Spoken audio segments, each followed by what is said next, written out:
Hello and welcome to Apotheosis Live. Apotheosis means reaching enlightenment, reaching the highest point of one's evolution into divinity, into its highest expression. And so on this podcast, on this show, we're going to be diving into some deep topics regarding the science of spirituality, understanding the information that we need to know about how to access the physical body, the biology, the chemistry, the psychology, understanding how all of these different systems interact with one another and how we can use that in a practical manner and as tools to help us ascend, help us live, thrive, enter a state of joy, unconditional love, and into that self-mastery, interacting and co-creating with the world around us. So in this interview, in this series of interviews, we're going to be talking to many different experts in different fields that are going to highlight these topics. My name is Geraldine Orozco. I'm a certified hypnotherapist, an NLP practitioner, mindfulness-based stress reduction therapist, as well as Qigong master and meditation instructor. My primary work is around DNA reprogramming, looking at the perspective of trauma from somatic and Gestalt therapy, here with my incredible co-host, Jeff Granville. Jeff, go ahead. Hi, I'm Jeff Granville, and I work as a mindfulness practitioner and coherence coach with the Center for Healing Neurology, but mainly I run a nonprofit, Mindful Presence, that brings mindfulness, coherence, and controlled breathing to pediatric patients, families, and care providers. And along my path of research, going down many different rabbit holes to do this, I run into the beautiful work of Thomas Verny and his book, The Embodied Mind. And I had an opportunity to interview him, co-interview him with Michio Hayashi from the Emoto Peace Project. And I just could not get enough. I didn't get all my questions answered. And I'm really looking forward to spending some more time with you, Thomas. Thank you for being here. And thank you, Geraldine, for putting this all together. Absolutely. It's such an honor. And so we're going to be looking today at a very important topic called cellular memory.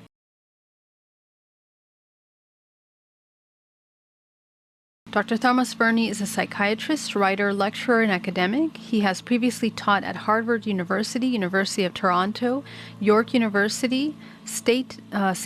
Mary's University, Minneapolis, and Santa Barbara Graduate Institute. Verny was founding editor of the Pre- and Peri-Natal Psychology Journal, of which he is presently associate editor. Verny is also the author of The Secret Life of the Unborn Child with John Kelly.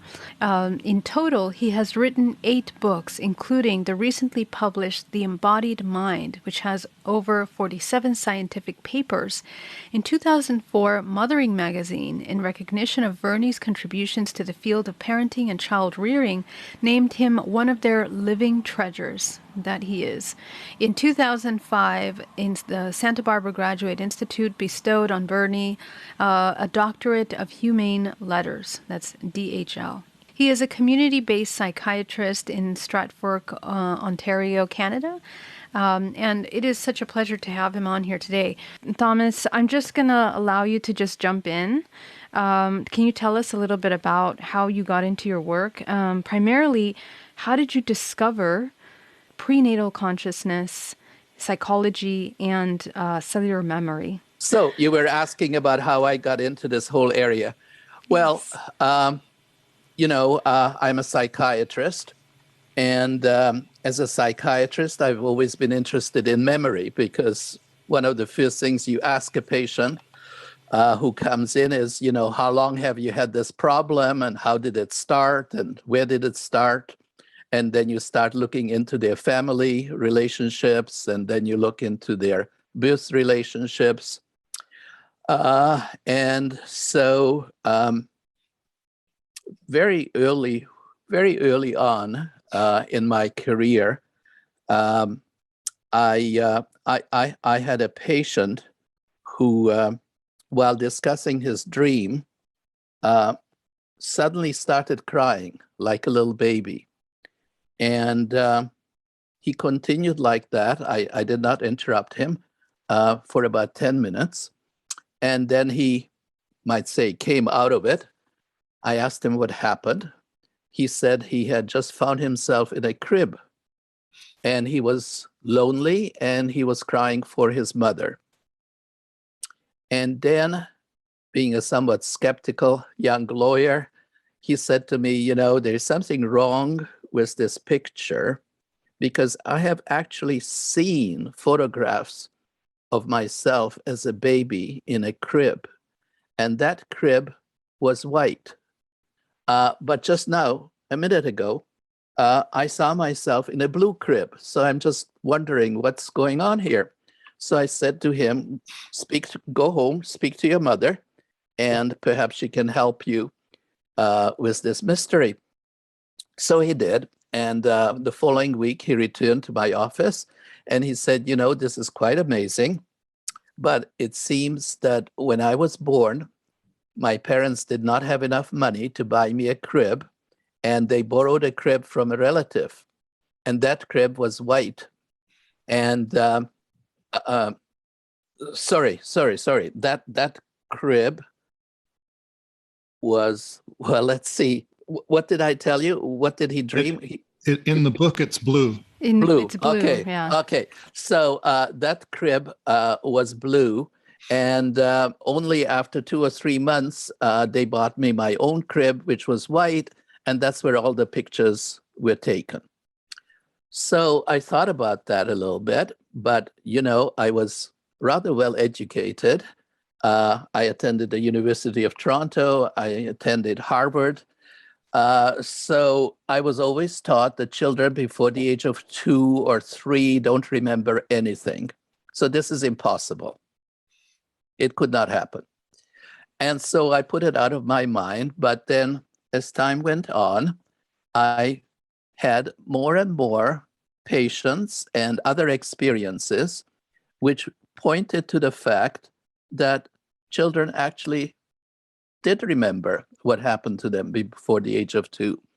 And I had patients who remembered what happened to them in the womb, particularly if they were traumatic experiences. So to make a long story short, that's how I became interested in exploring pre- and perinatal psychology, my original interest.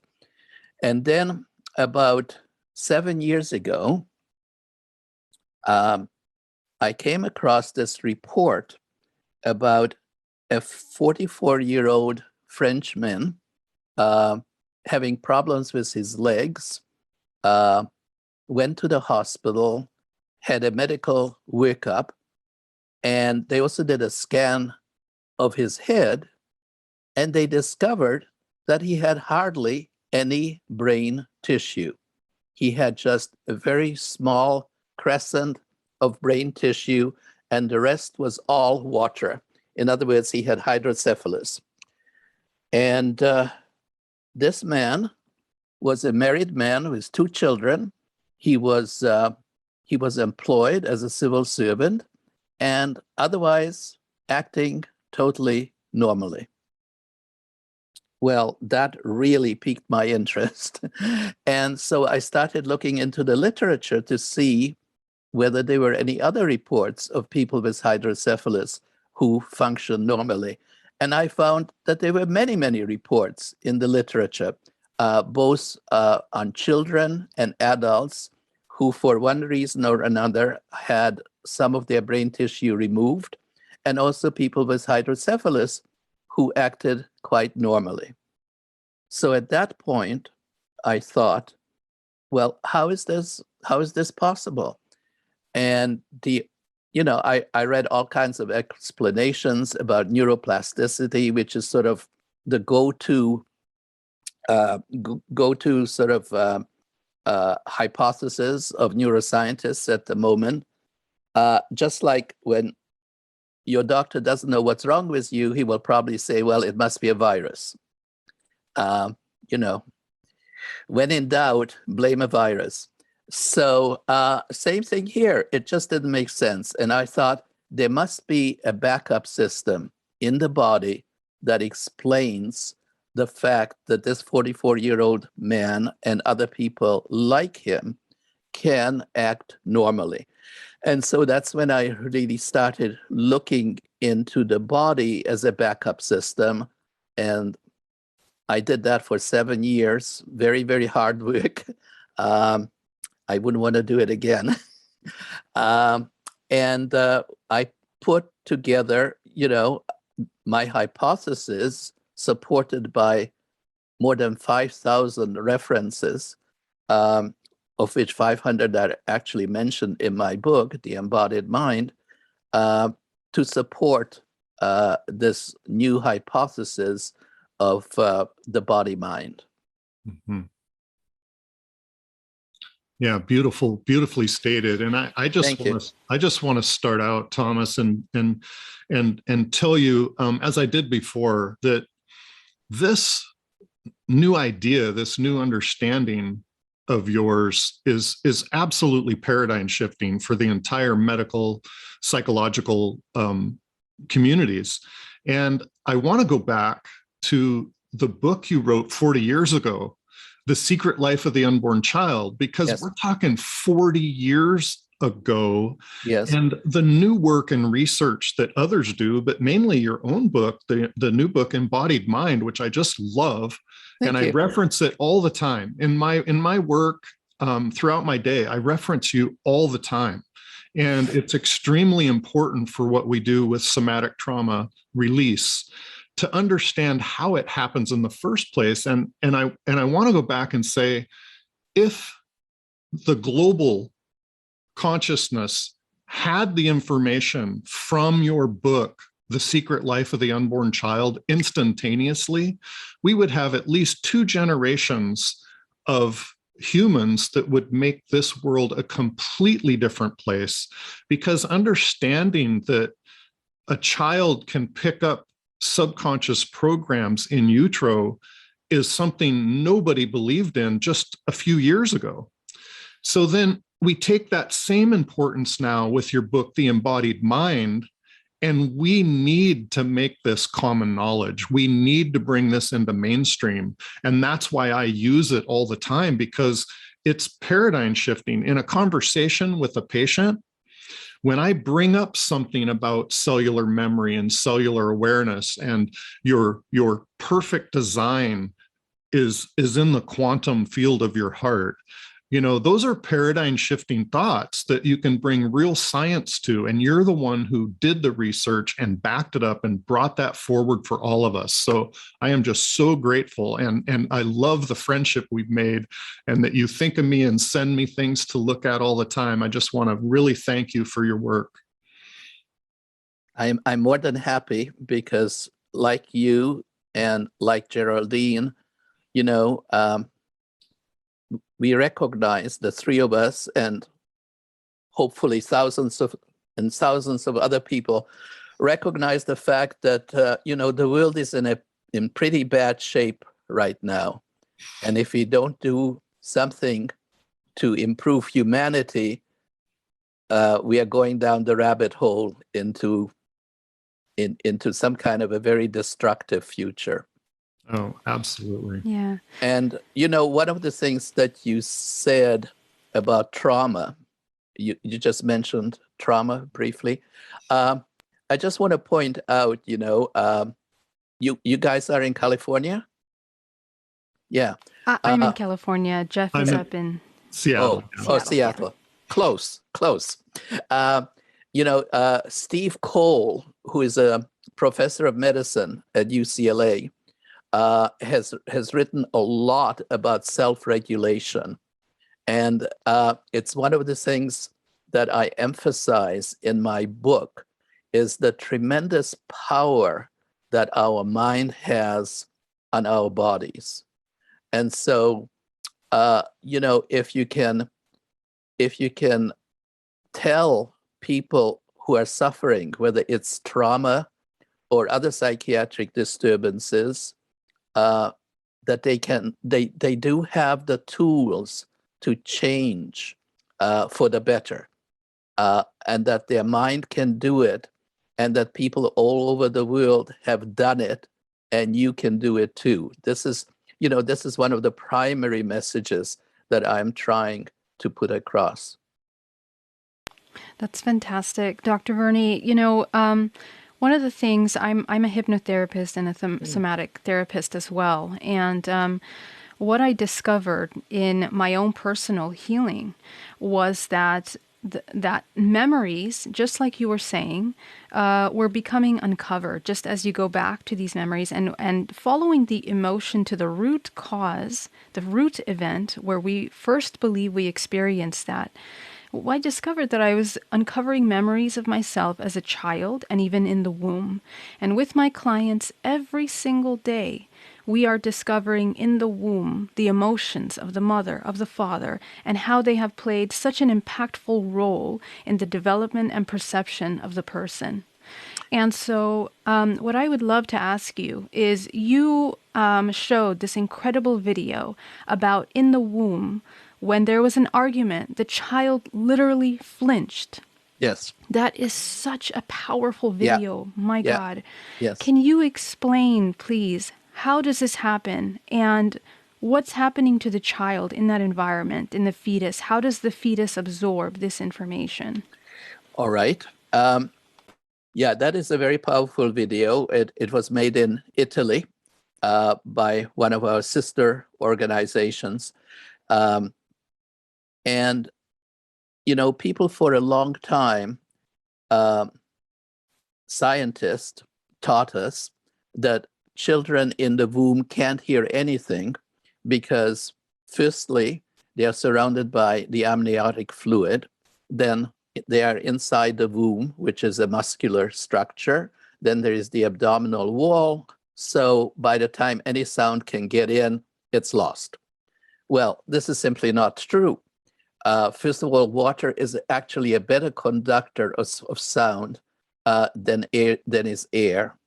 And experiments have been done, and I've got the research on this, to show that when you put in like some kind of a hearing device into the womb, you can actually hear everything that is going on outside very, very clearly. And that was proven like many years ago, but scientists have a way of being blind to information that they don't want to believe in. And so, you know, things continue.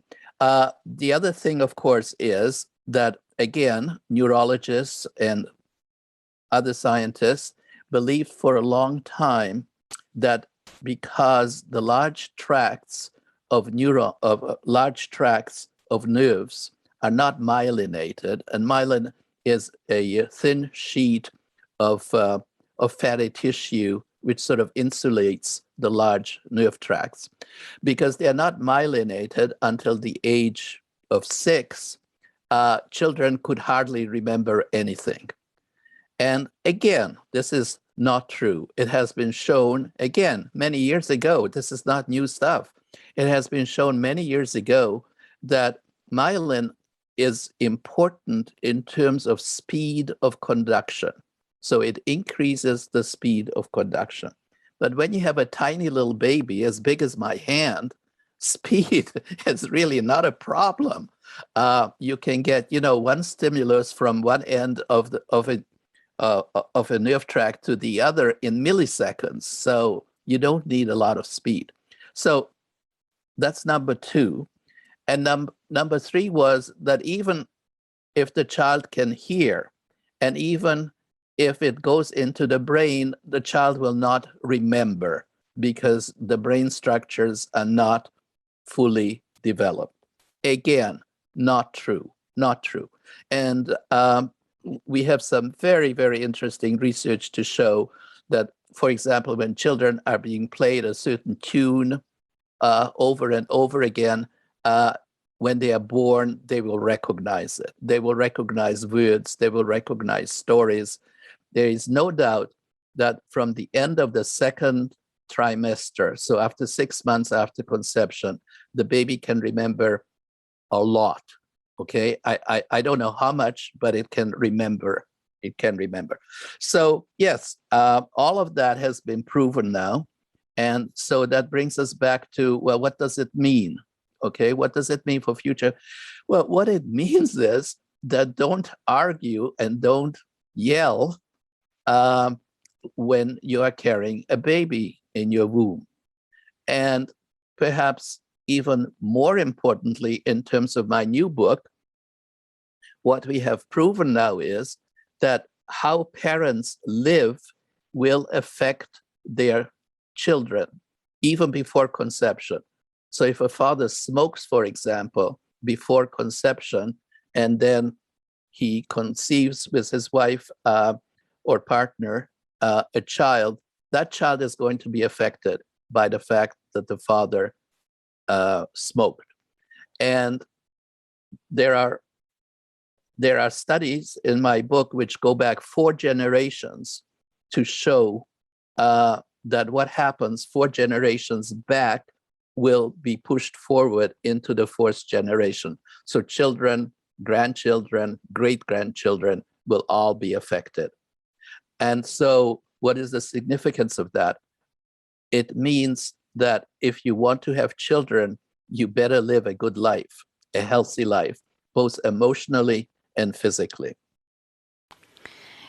Exactly. And this is the key point where we want to talk about emotions, because there seem to be patterns, just the way when we look at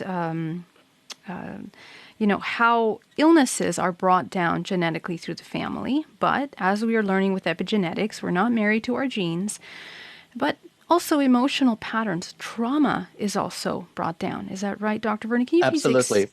Yes, can you please explain, how is this trauma brought down? I heard a very interesting key thing that you were talking about as how it comes down from the father. Certain things come from the father, certain things come from the mother. Can you explain that, please?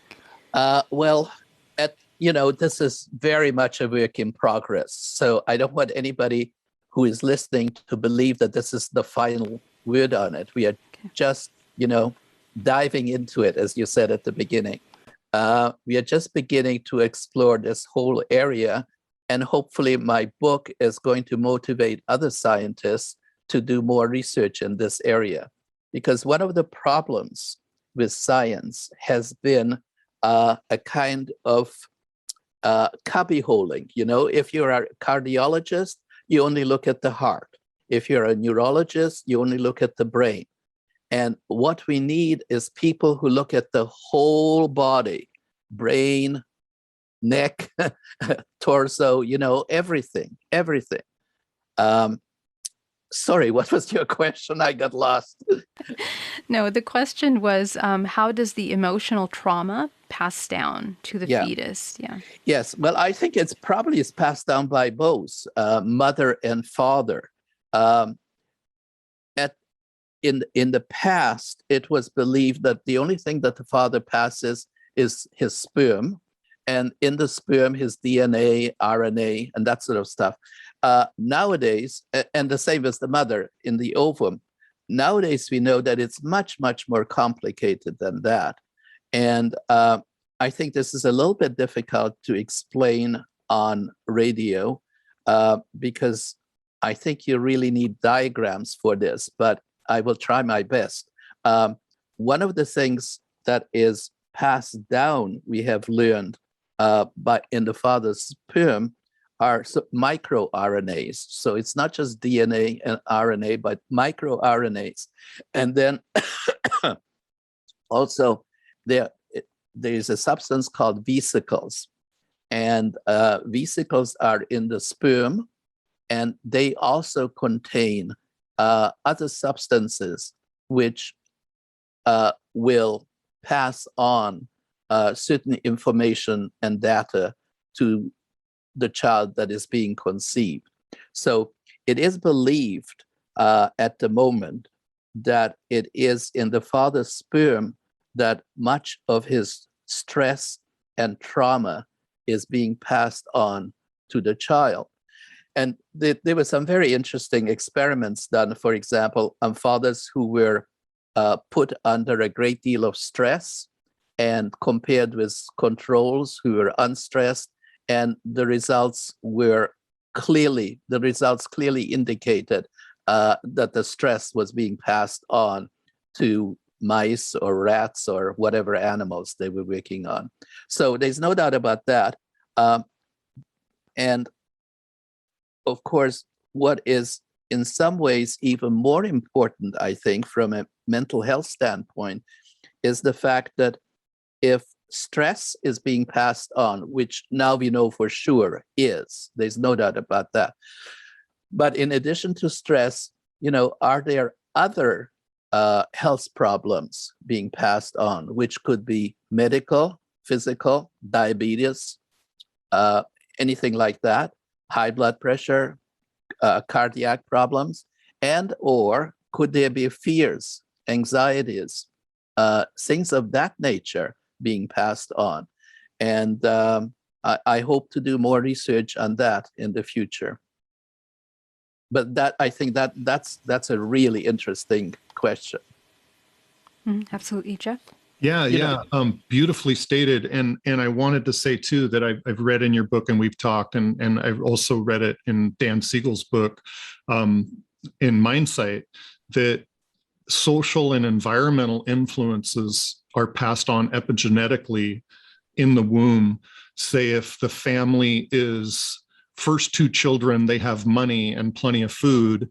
And then between the second and third child, they've experienced poverty and deprivation, the metabolism of the newborn will be different. And that's another way that this is passed on. Is that correct? Absolutely.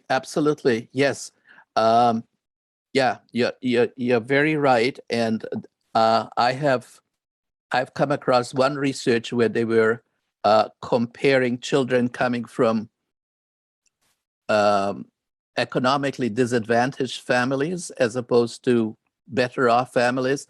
And many of the genes on the genome of the children from the disadvantaged families were turned off or turned on, but the final result was that they were worse off than the children from more advantaged families. And it was genetic. It was totally genetic.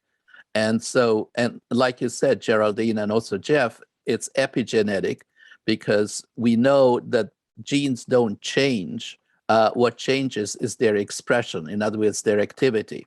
So you either turn genes on or you turn them off, and that makes all the difference, because you could have 10,000 genes. Well, I'm exaggerating, but you could have thousands of genes, let's say for schizophrenia, but if they are not turned on, you will not get schizophrenia.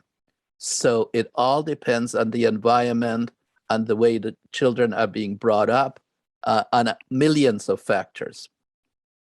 Excellent. Now, let's talk about cellular memory. Okay. How does the cell store memory? Okay, that is a wonderful question. There are many ways in which scientists believe now that cells can store memories. First of all, Bruce Lipton, and I'm sure you're familiar with his work, and many other scientists like him have written and lectures on the fact that it's the cellular membrane, which is sort of the brains, as they call it, of the cell. It's not the nucleus, but the cellular membrane. And certainly, again, in my book, I detail a great deal of research on computers, and particularly research done at MIT, which shows that the cell, both the nucleus and the cellular membrane, can store incredible amounts of memory. Also, so we have of course DNA, which stores memory. We have the cellular membrane, and then we have what's called nanotubes. And this is a structure inside the cell. And I'm trying to remember the name, Stuart Hameroff, who is an anesthetist in the United States and has really become quite famous because he's the one who has talked about consciousness and memory being stored in nanotubes inside the cell. And so that's another place where probably some data, information, memories, whatever you want to call it, are stored. So, you know, the cell itself is incredibly small. Perhaps your viewers or listeners don't realize you can put 10,000 cells on the head of a pin. That's how small they are. The largest cell in the body, the only cell in the body which is visible to the naked eye, is the ovum. And that's as large as a dot on a printed page. So we are talking about incredibly small structures. But that does not mean that there is not a great deal of space even in that tiny little structure. We are just dealing with a totally different worldview, really. And, you know, sometimes I compare it to, you know, imagine that you're out, way out in the universe, and you're looking at our Earth, which appears like this tiny, tiny, tiny little dot, right? At the best. And it would be unimaginable for a person, let's say, you know, millions of miles away, to think that on this tiny dot, there are actually intelligent beings going around. They would laugh at that and say that's impossible, but we know it's not. And so it's the same thing with the cell. There's a tremendous amount of space inside a cell. For example, it contains 12,000 proteins, one little cell. And we could go on and on and on. The genome, if you put it on your desk, would measure 2 meters. Your genome is 2 meters long, and it is all folded up inside the nucleus, which is, of course, even smaller than the cell. So we are talking about a whole different scale of measurements, but it's not impossible, and I think it's possible. Yes. Yeah.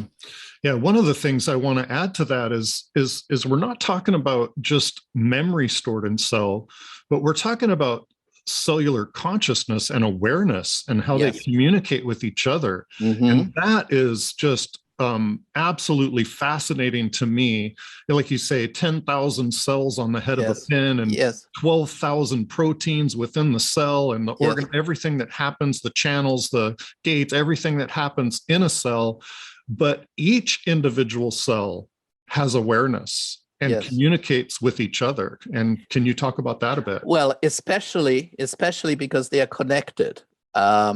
So it's a question of networking, really. You know, each cell contributes a tiny amount to the totality of the network. And we can see this in bacteria, for example, which I describe in quite a bit of detail in the book. You know, when bacteria form films, as they are called, they start getting part of the film becomes specialized. And so, you know, part of the film will protect the other bacteria, part of the film is going to get them food, and they begin to specialize. And it's the same thing with our network of cells. You know, the cardiac cells are different from liver cells, which are different from kidney cells. And again, we are just beginning to understand this. What I have said in my book is that at least we know that cardiac cells, the heart cells, are different. They contain real emotional information about the person. I don't know what liver cells contain. I don't know what some of the other cells contain. But at least with the heart, we know that there is information there about the person because we know that from heart transplants. And so that is a whole new area. You know, at one time, I know, Jeff, you're familiar with the Heart Mass Institute. And that is well accepted in some quarters, but generally looked upon rather critically. But I think that with my book, hopefully, we shall throw new light onto this whole question of what the heart represents.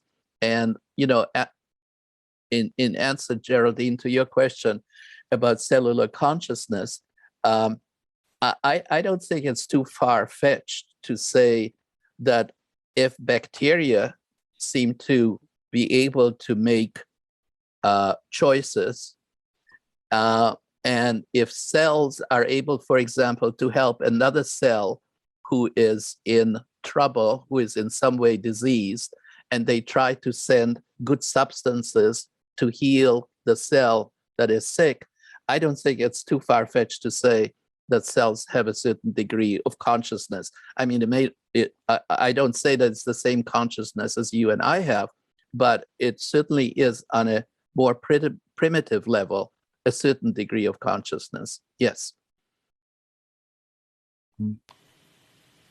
The ball is in your court. Yeah. That's amazing. You mentioned that there was a reaction, even in the state of being anesthetized, when you are in surgery. The human body is responding to some kind of interaction and even rejecting certain things in the body. Can you please explain a little bit about that? How does that happen? Because that's a wonderful kind of, I guess, example of how our body is actually working at another level of consciousness beyond just the brain. Yeah. That is a very interesting chapter, and of course it refers also to hypnosis that you are interested in. I talk about hypnosis, the placebo effect, and near-death experiences. All of those things are examples of the fact that our consciousness is not limited to the brain. Because if it was limited to the brain, you probably could not be conscious, let's say, under hypnosis. Or under anesthesia, which is why... That's interesting, Thomas. Can you explain that a little bit? Just for I'll our try. viewers. Okay. I'll try.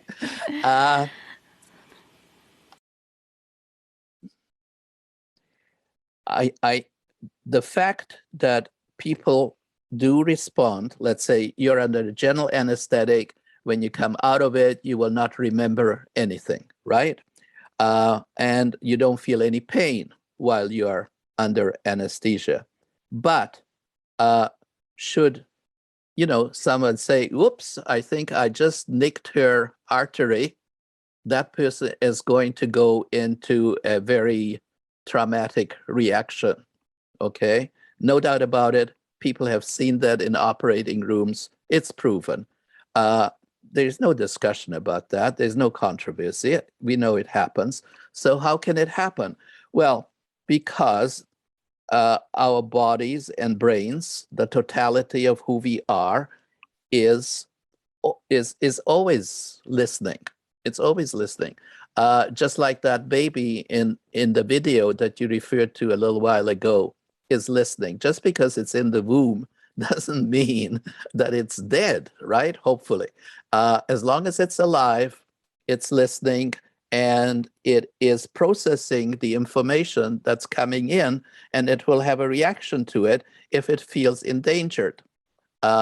So I think that is another proof of the fact that even though you might say the brain is asleep under anesthesia,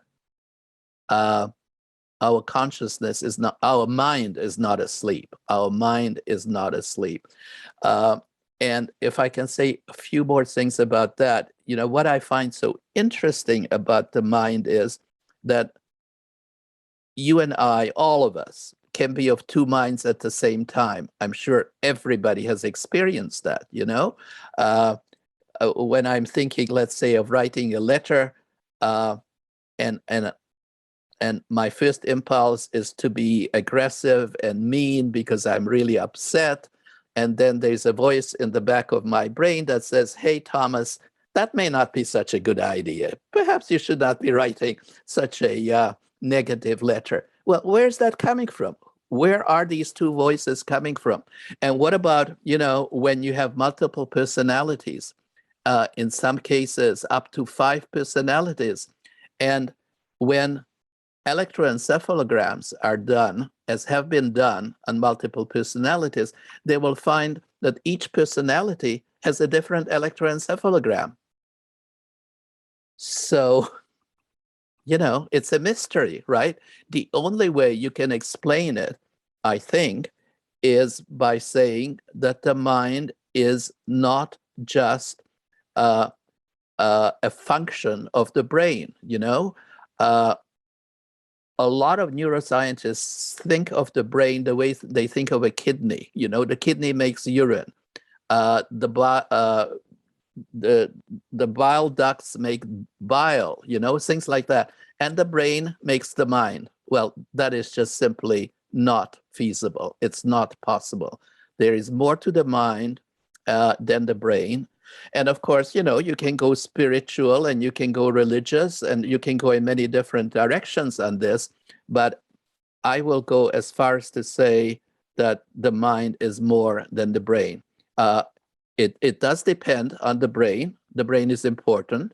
I don't wish to minimize the importance of the brain, but I think the whole body and perhaps more is important.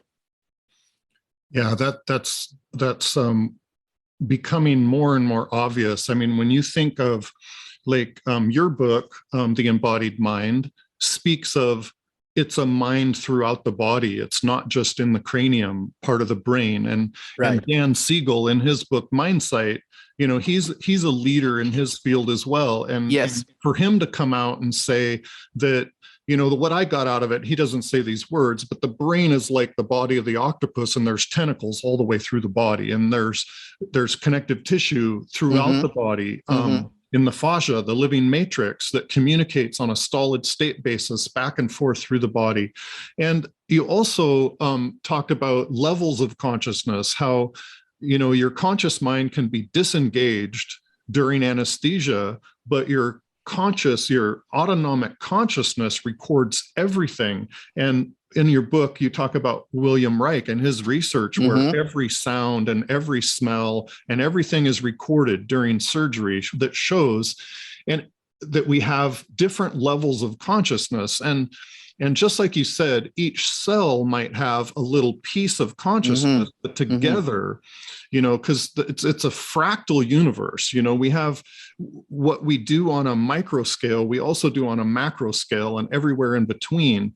And that's where we talk about consciousness throughout the body is little pieces of consciousness in every cell. And, as I talk about as human consciousness, global consciousness, that each human brain is a neuron and a collective brain, and that we can pass information through to each other. And that's how many psychic events happen. And, there's science that can explain this network of humanity, and how, when we get together like this, we're doing actual neuroplasticity, making connection from me to you and Geraldine and our listeners and more people, and then we can control that global body.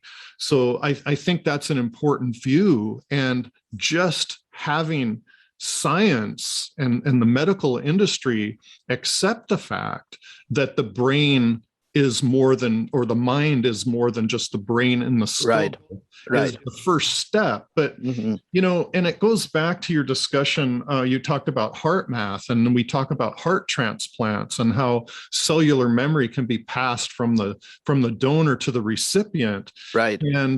And there's also, besides tissue touching and transferring, there's also quantum communication. As you talk about, the memories are held in the electromagnetic field of the heart, the toroidal field of the heart. Now that's a quantum communication. So just like you're talking different levels of consciousness, we have different levels of cellular memory and ways that they communicate. And I know this is a long-winded question, but I think you get my point, because the heart transplant portion of it and what HeartMath and Paul Pearsall have documented is leading the way. And I love how you referenced them in your book and you tie it all together, where they have specialties in their genre, HeartMath and Heart Intelligence, and Paul Pearsall on cellular memory and how the heart is the conductor of the orchestra of all the cells of the body, but you really tie it all together. And if you can pick any part of that and elaborate, I would love it. Well, I think I think you said it so well. I don't know what I can add. I found that there was a lot of resistance to my including that in the book. People don't realize, that before you publish a book, you have to jump through so many different hoops. The first one is to find a literary agent who will accept you, because no publisher is going to accept a book unless it's passed to them by a literary agent. They use literary agents as their first readers, so they don't have to spend money on readers. Right.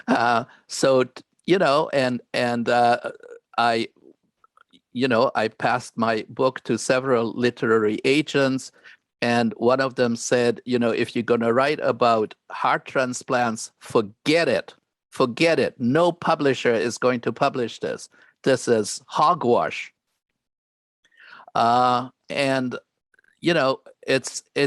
very difficult to really stand your ground when you are doing something that is perhaps a little bit different from the accepted sort of middle of the way academic science. It's on one hand, publishers want something new, but not too new. Everybody wants to play it safe.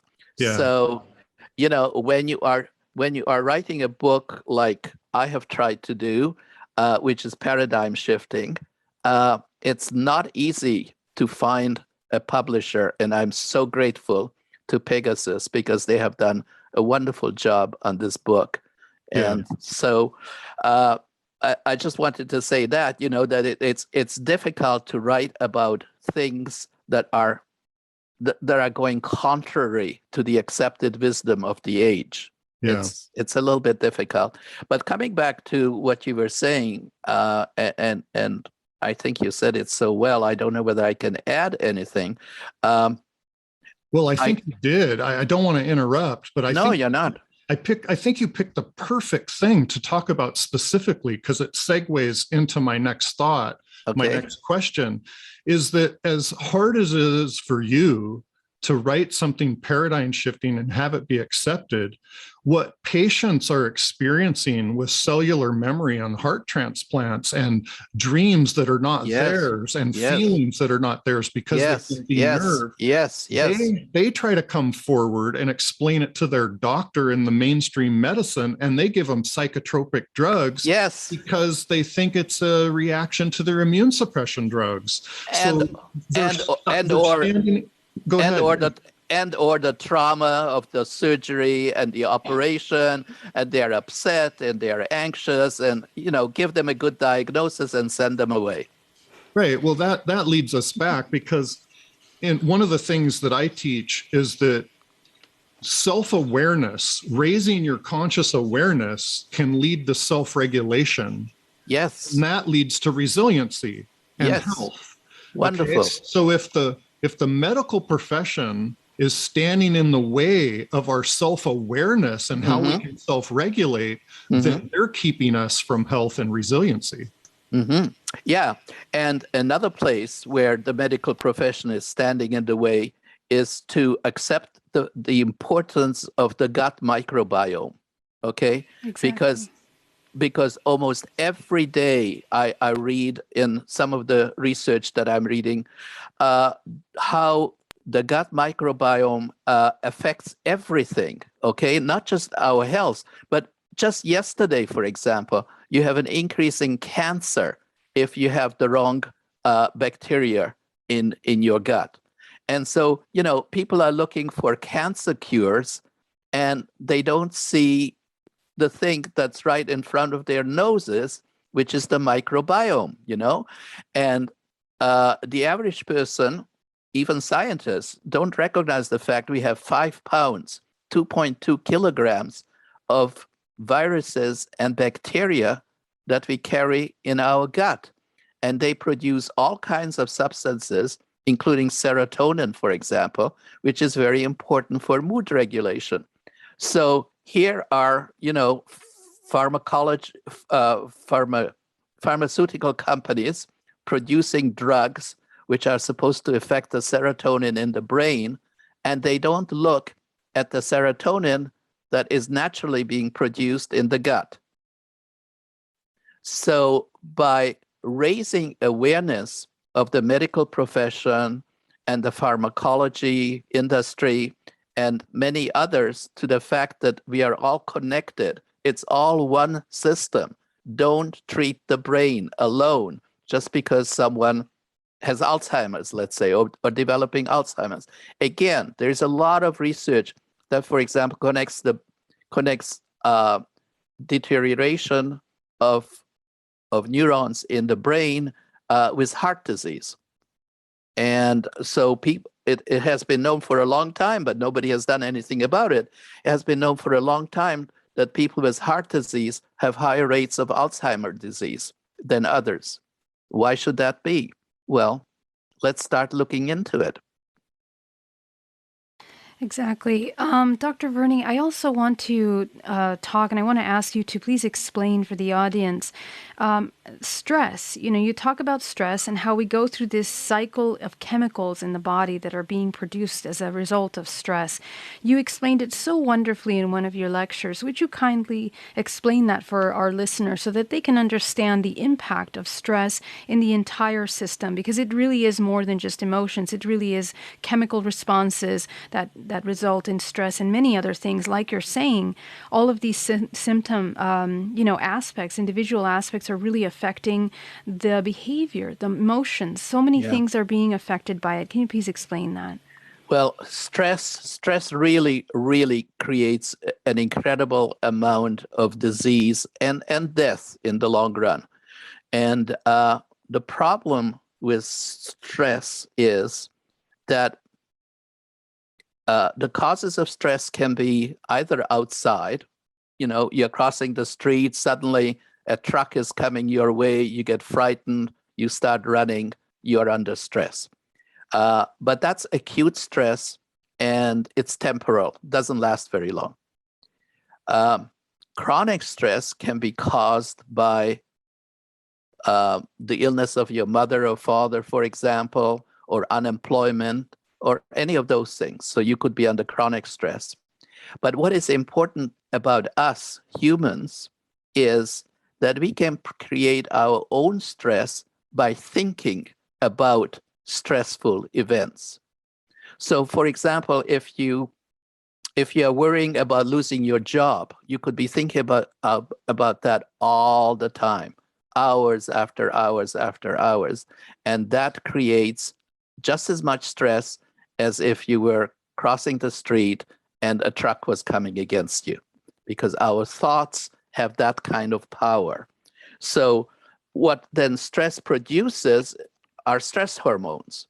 And stress hormones are cortisol and adrenaline, and they are produced by the adrenal gland, which is a small gland sitting on top of the kidneys. And so the brain is sending all these signals to the adrenal glands, and they are going crazy, producing adrenaline and cortisone. And what it does, of course, is that it decreases your immune response, which is why when we are stressed, we are more likely to get colds or the flu or even COVID-19.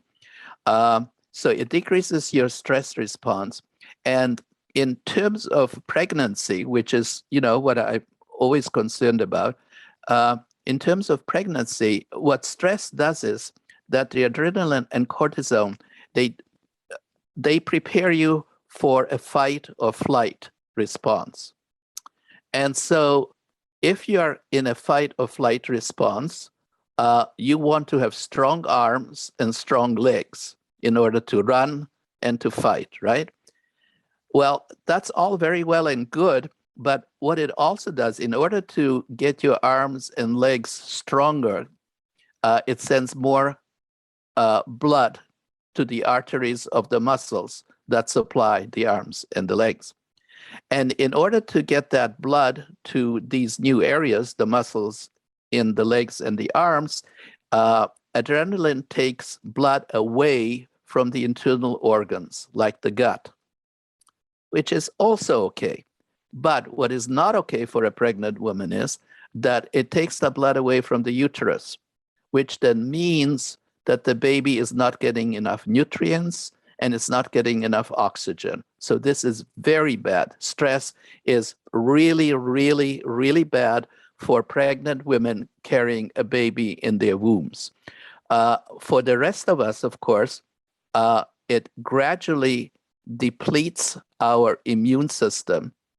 And so we become very, very vulnerable to all kinds of diseases. And it also affects our cells, and there is an aging process that begins to happen as a result of stress. So people, and it's called telomeres. It shortens the ends of DNA in cells, and when the telomeres totally disappear, the cell has to die. So again, a lot of research has shown that women and men exposed to stress, their bodies age much more than a comparable group of people. So do everything you can in your life to avoid stress, because it's a killer. Amazing. And so let's talk about, what happens when we are born, we come into life.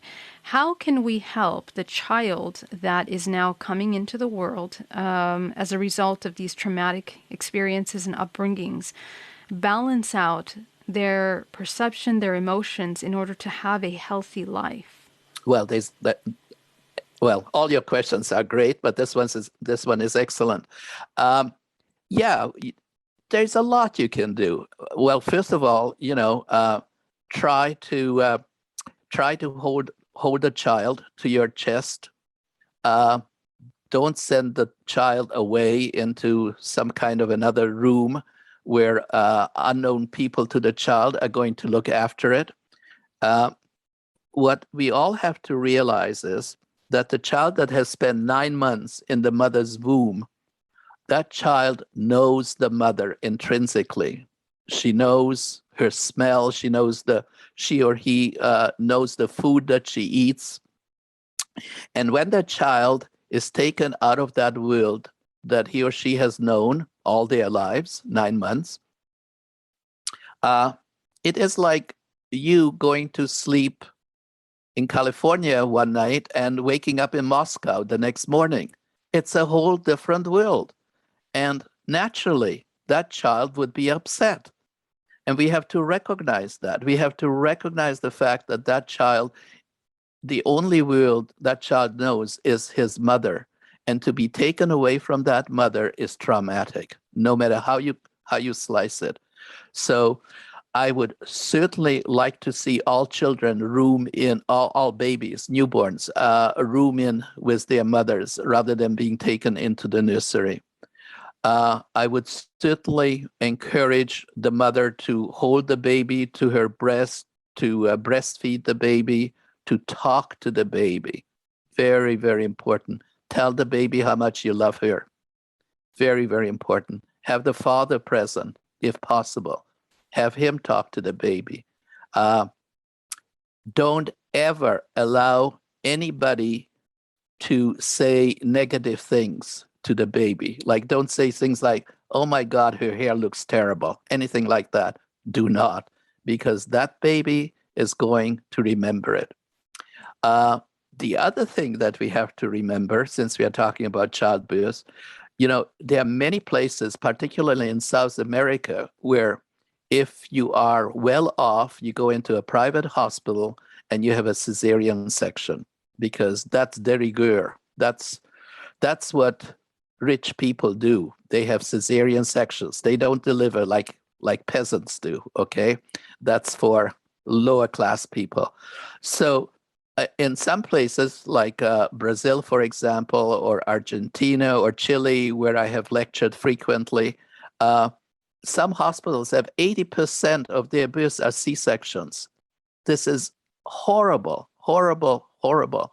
And apart from everything else, what is really bad about it is that when the child is coming down the birth canal, normally vaginally born child, that child is going to get the best massage you and I will ever get.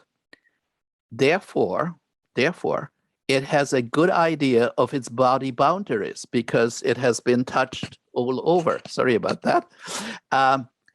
Secondly, a mother's vagina contains lactobacilli. And so the child picks up on the lactobacilli, which then will help it to breastfeed and to be able to process the breast milk. When a child is born C-section, it does not receive the massage, but more importantly, in effect, it does not receive the lactobacilli. Instead of that, it picks up bacteria which are outside the mother's body, which are all pretty bad bacteria. They are not going to help the child. They might make it sick, but they will not be helpful. So that child is going to have more problems processing breast milk because it does not have lactobacilli. So again, this is one of the important factors about bacteria. We have sort of for a long time looked on bacteria as these negative forces in our lives, but actually we could not live without them. The good bacteria, like lactobacilli, for example, are incredibly important in terms of our existence. So we need to change our perception of bacteria and to look upon them as helpful rather than as destructive.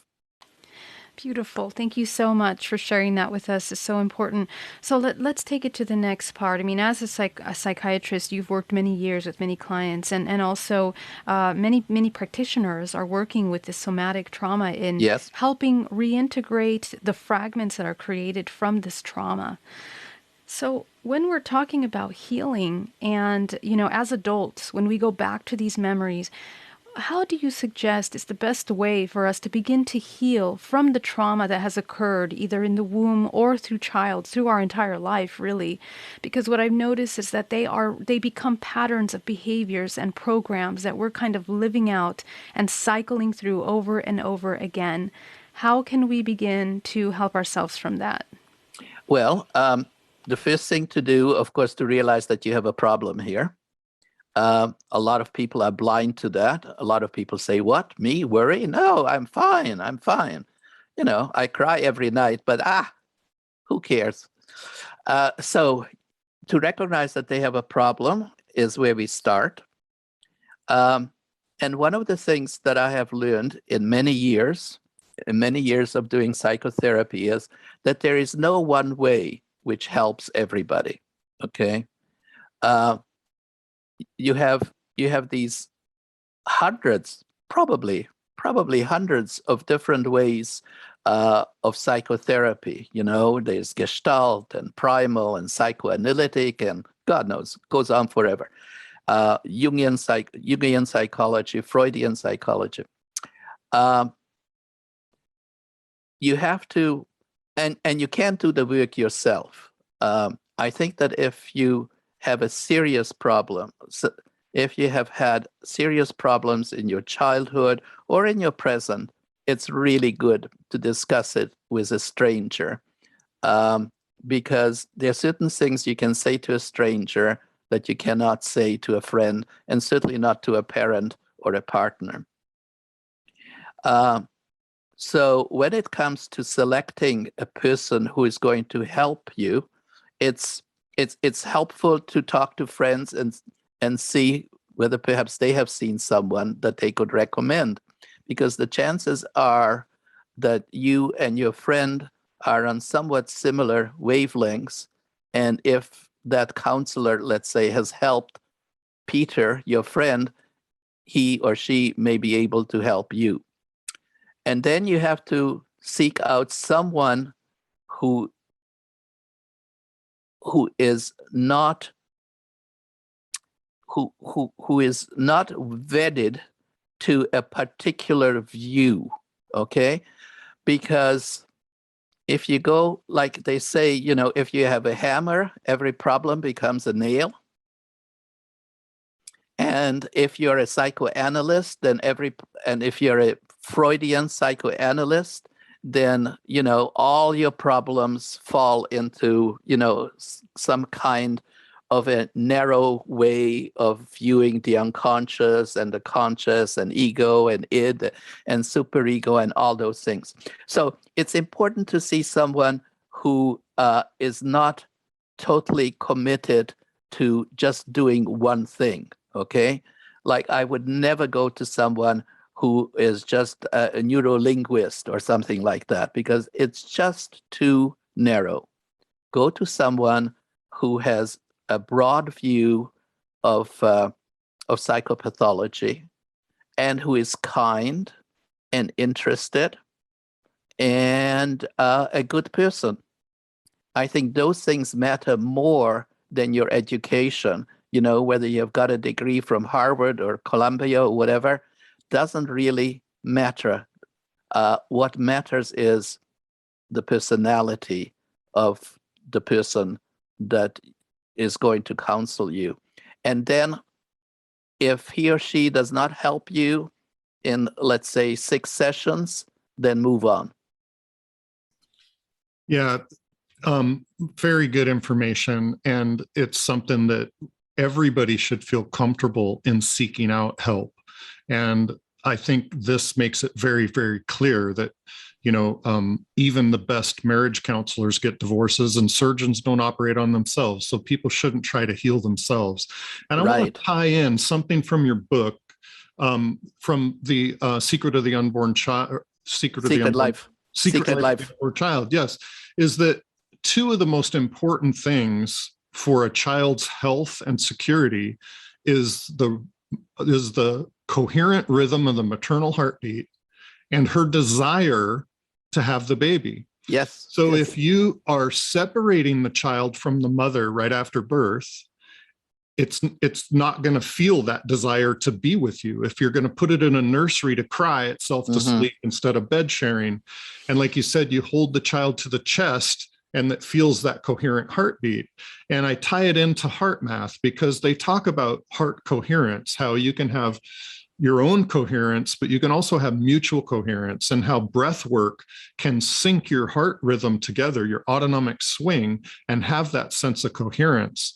So I just wanted to tie that in from your original book to what we're saying now, and that part of the way that I deal with somatic trauma, and like I kept my son in a coherent receptive state through his journey, is that by holding him close where you're in your heart field and you breathe together and be coherent, they have that, I know they have a desire, I feel protected, and we have that coherent heart rhythm. And could you comment on how that plays a big part in health and unwinding moving forward for children? Yeah, well, not just children, everybody. You know, when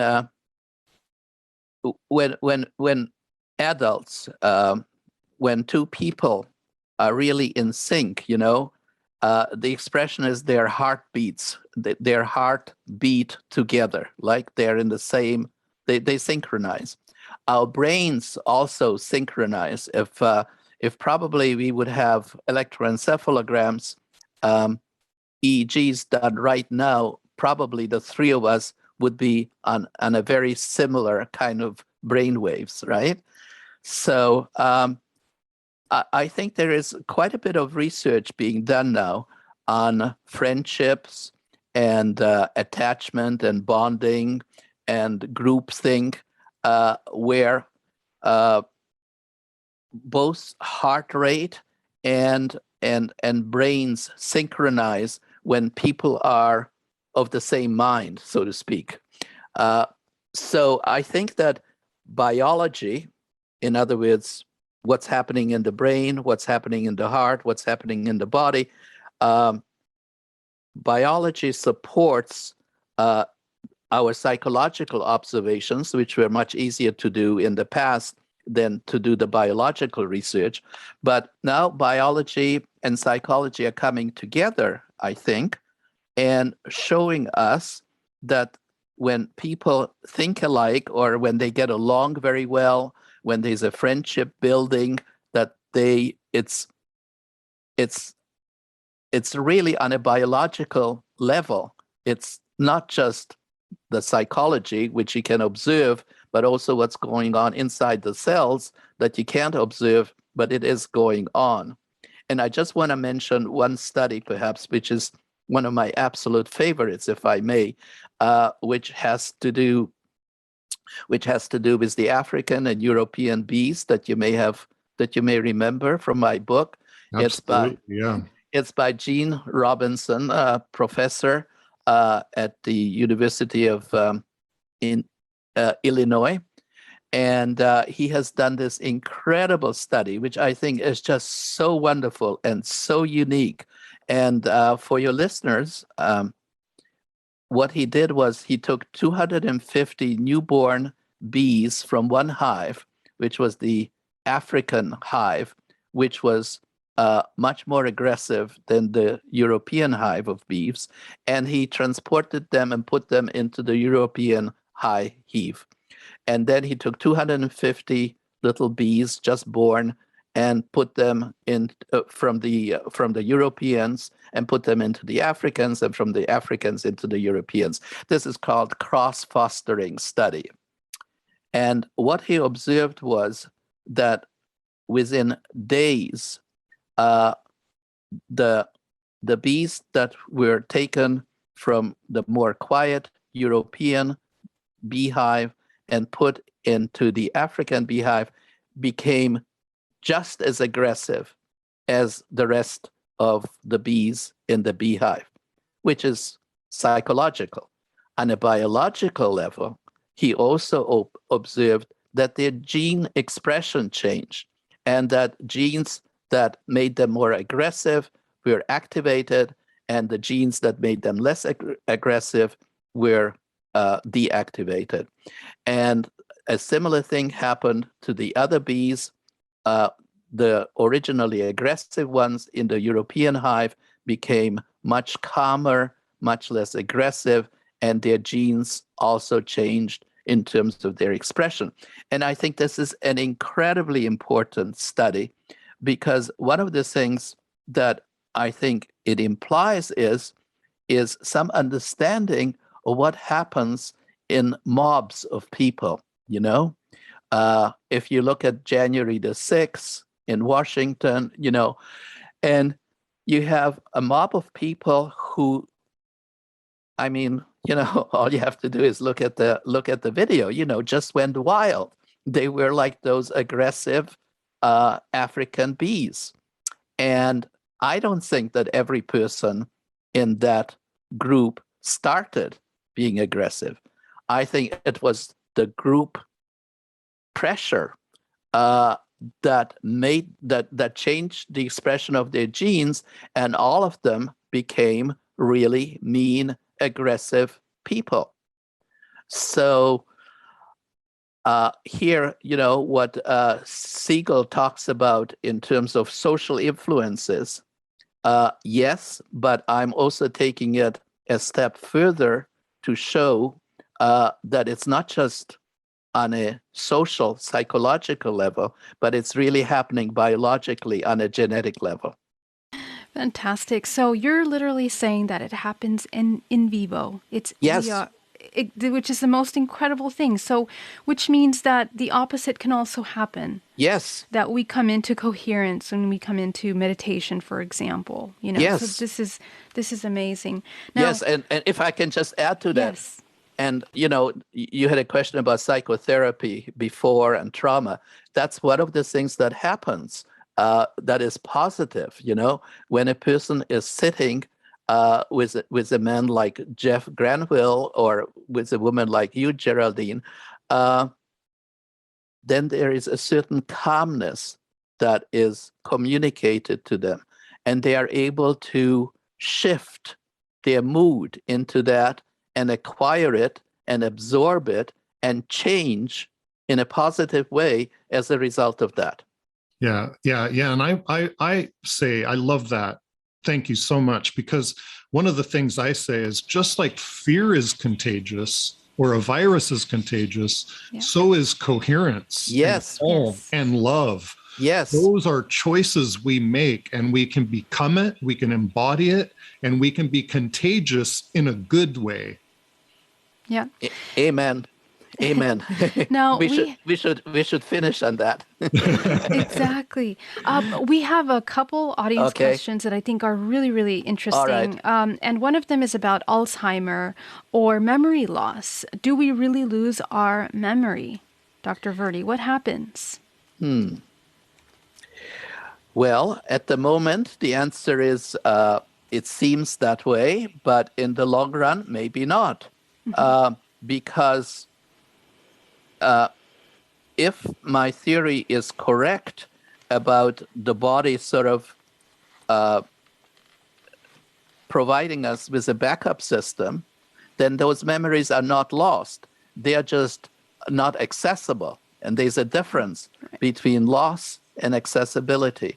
So I think that one day, hopefully not in the too distant future, we'll find ways of finding this memory in the body, just like my 44-year-old French civil servant did, naturally, without therapy or anything. His body just took over, and it happened for him naturally. If we can find ways of relocating those memories, then perhaps Alzheimer's will be a disease of the past. Mm-hmm. Amazing. Now, we also have another question in regards to past life experiences, children that are born with memories of past lives. Can you speak to that a little bit? Is it that our cells are holding ancestral memories that can be brought into our present by consciousness? What is the best method? Regression, or what would you say? How do we and why do we have these memories? What are they? Well, this is very...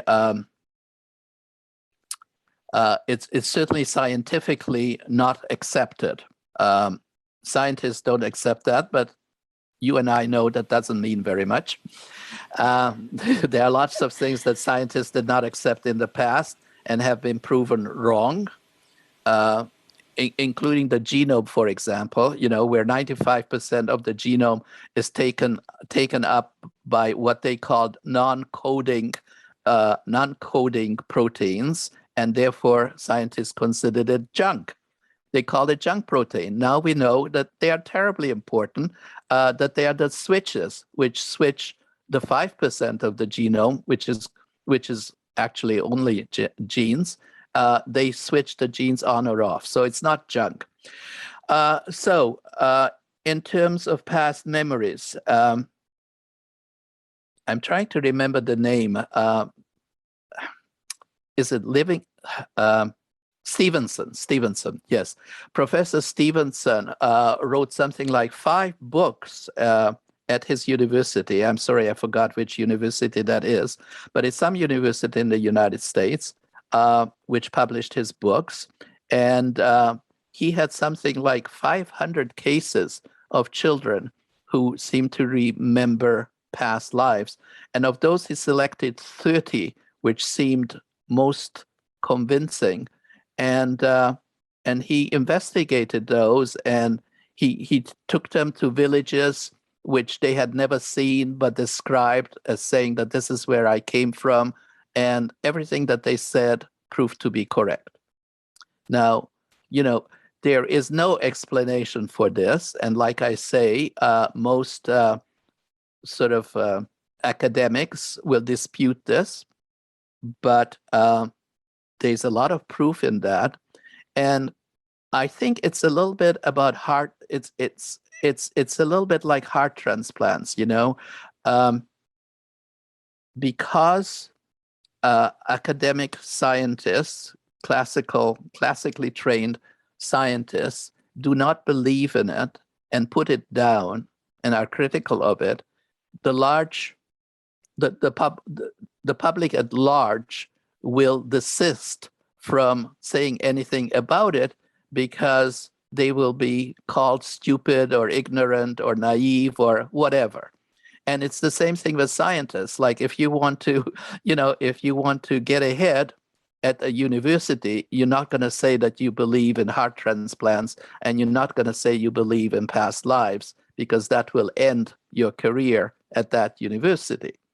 So there are a lot of these constraints that prevent scientists and just regular people from supporting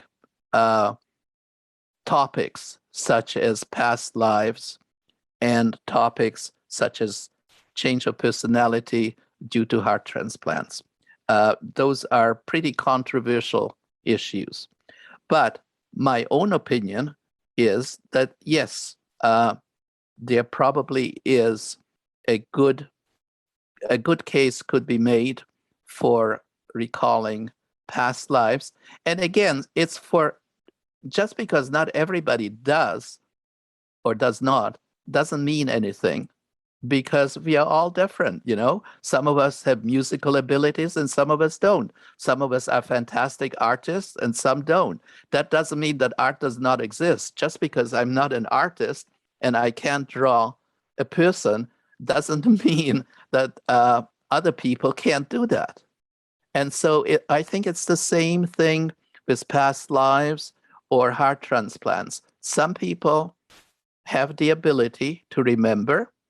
Some people have the ability to respond to a heart transplant sort of fully, open themselves up to the possibility that they have inherited some of those personality traits, and others are not. It does not prove that it does not exist, Thank you so much. And yet so many people are experiencing these things, and these children are being born with clear memories of those things. So definitely, hopefully at some point, science and psychology will come in to research that a little deeper. If you can just open the minds of people to perhaps not what is popularly accepted, but just to your own experiences, believe in what is happening to you, instead of believe other people telling you what is happening to you. Interview, I really enjoyed it. Thank you. Dr. Verny, thank you so much for spending time with us today. And where can people find you and your book? And your book is coming out already, or it's out. You can get it on Amazon. You can get it at your local bookstore. It's available everywhere. Yeah. Fantastic. Thank you so much, Dr. Verny, for your time. We definitely hope to have you back sometime to get deeper into some other topics. And, absolutely. Our website is live, so please do check it out, apotheosis.live, where we have all our upcoming events. And next week, Dr. Joseph Delaney. Yeah, he's a 40-year veteran of heart coherence. So he's going to be talking about heart, mind, body coherence and our health. Excellent. That's a perfect segue to this week's conversation. So everyone, please tune in next week. If you have any questions or you want to reach out to me or Jeff, please do reach out. Our websites are below. Raise your vibration. Remember that we can change this collective consciousness from a place of suffering and helplessness into love and co-creation. So please do that. Much love to everybody. We'll see you next week. Bye-bye.